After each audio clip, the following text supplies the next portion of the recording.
بسم اللہ الرحمن الرحیم۔ السلام علیکم ناظرین، آج کی ویڈیو میں ہم آپ کو بتائیں گے کہ جب کسی قوم پر امتحان آتا ہے، جب مشکل گھڑی آتی ہے، جب زوال آتا ہے، تو ایک قوم ہو کر یکجہتی سے کیسے اس زوال کا، اس امتحان کا مقابلہ کیا جا سکتا ہے۔ آج ترکی نے یہ پوری دنیا کو ثابت کر کے دکھایا ہے۔ پوری دنیا، عالمی طاقتیں جو ترکی کو بتانا چاہتی تھی، جو مسلمان ممالک کو سبق سکھانا چاہتی تھی کہ اگر اسلام کے نظام پر چلو گے تو زوال آئے گا، ترک قوم نے اپنے صدر کے خطاب کو سن کر کیسے ایک ہو کر، کیسے یکجہتی سے اپنے ملک کو زوال سے نکال لیا ہے۔ ڈیٹیلز آپ کو بتاتے ہیں، اس سے پہلے اگر ابھی تک آپ نے ہمارا چینل سچ ٹی وی سبسکرائب نہیں کیا تو اسے ابھی سبسکرائب کریں اور بیل آئیکن پر کلک کریں تاکہ ہماری آنے والی ویڈیوز آپ کو وقت پر ملتی رہیں۔ ناظرین، آپ جانتے ہیں کہ ترکی کے صدر رجب طیب اردگان ایک نئی پالیسی لے کر آئے تھے جس کے تحت انہوں نے شرح سود میں ریکارڈ کمی کا اعلان کر دیا تھا۔ مغربی طاقتوں کو یہ لگ رہا تھا کہ ہمیں ترکی کو یہ احساس دلانا پڑے گا کہ آپ نے اگر دنیا کے ساتھ چلنا ہے تو آپ سود کے نظام کے بغیر نہیں چل سکتے۔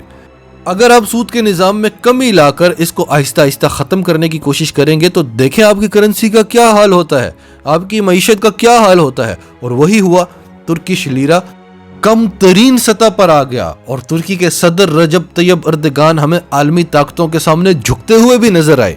آج صبح روپے کے مقابلے میں ترکش لیرے کی قیمت 9.93 تھی، یعنی 10 روپے بھی نہیں تھی۔ اور ابھی اس وقت، آج کے دن جب ہم یہ ویڈیو بنا رہے ہیں تو اس وقت ترکش لیرے کی قیمت روپے کے مقابلے میں 14.22 ہے۔ ترکی کے صدر رجب طیب اردگان نے آج اپنی قوم سے ایک خطاب کیا اور انہیں اپنا پلان بتایا کہ ہم کس طرح سے اپنی کرنسی کو واپس اوپر لے کر جائیں گے، اور وہ خطاب کرنا تھا کہ لیرہ اپنی بلندیوں کو پہنچنے لگا۔ الجزیرہ کیا کہتا ہے؟ Turkish lira rockets after Erdogan's promise to protect deposits. جو ہی ایردگن نے پرومس کیا اپنی قوم سے کہ وہ ان کے ڈپازٹس کو پروٹیکٹ کرے گا، ان کی حفاظت کرے گا، تو ترکی لیرہ ایک دم سے آسمان کی بلندیوں کو چھونے لگا۔ CNBC کہتا ہے Turkish lira whipsaws from historic low after Erdogan announces rescue plan. جو ہی ایردگن نے ریسکیو پلان بتایا، ترکی کا لیرہ جو تاریخی زوال کا شکار تھا، ایک دم وہ آسمان کی بلندیوں کو پہنچنے لگا۔ صدر اردگان کی جانب سے بینکوں میں پڑے ترک لیرے کی قدر و قیمت کی گارنٹی کا اعلان کیا گیا، جس کے بعد صرف چند گھنٹوں میں لیرہ کی قدر میں ڈالر کے مقابلے میں 20% سے زائد کا اضافہ ہو گیا۔ لوگوں نے اپنے صدر کی تقریر سننے کے بعد دھڑا دھڑ جا کر ڈالرز بیچے۔ اس اعلان کے بعد ڈالر ترک لیرہ کے مقابلے میں گر کر 12.90 پر، جبکہ یورو 14.60 پر آ گیا۔ ترک صدر نے کہا تھا کہ ترکی اب درآمدات پر انحصار نہیں کرے گا۔ ساتھ ہی صدر نے افراط زر کی زیادہ شرح اور کرنسی کے نرخوں میں تیزی سے آنے والی کمی کو روکنے کے لیے اقدامات کا اعلان کیا تھا۔ واضح رہے کہ ترکی کی کرنسی لیرہ کی قدر میں کمی کے باعث شہری بنیادی ضروریات سے بھی محروم ہونے لگے تھے۔ ملک بھر میں ادویات کی قلت پیدا ہونا شروع ہو گئی تھی۔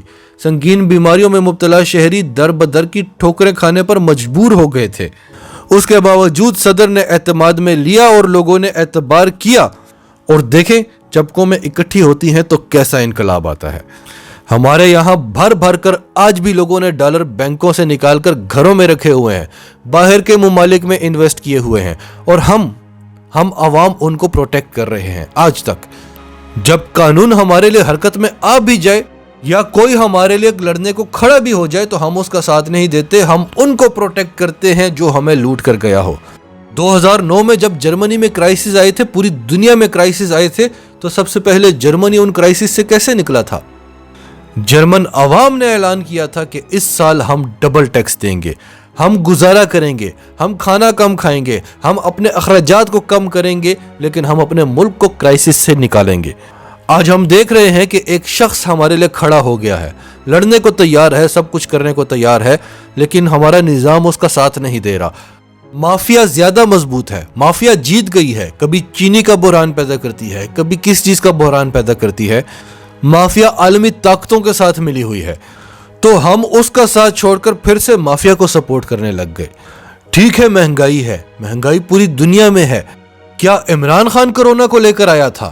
اگر نواز شریف یا زرداری کے دور میں کرونا آ جاتا تب کیا ہوتا؟ کیا ہم نے یہ سوچا؟ آج تو ہم مہنگائی کا رونا رو رہے ہیں، اگر ان کے ادوار میں آتا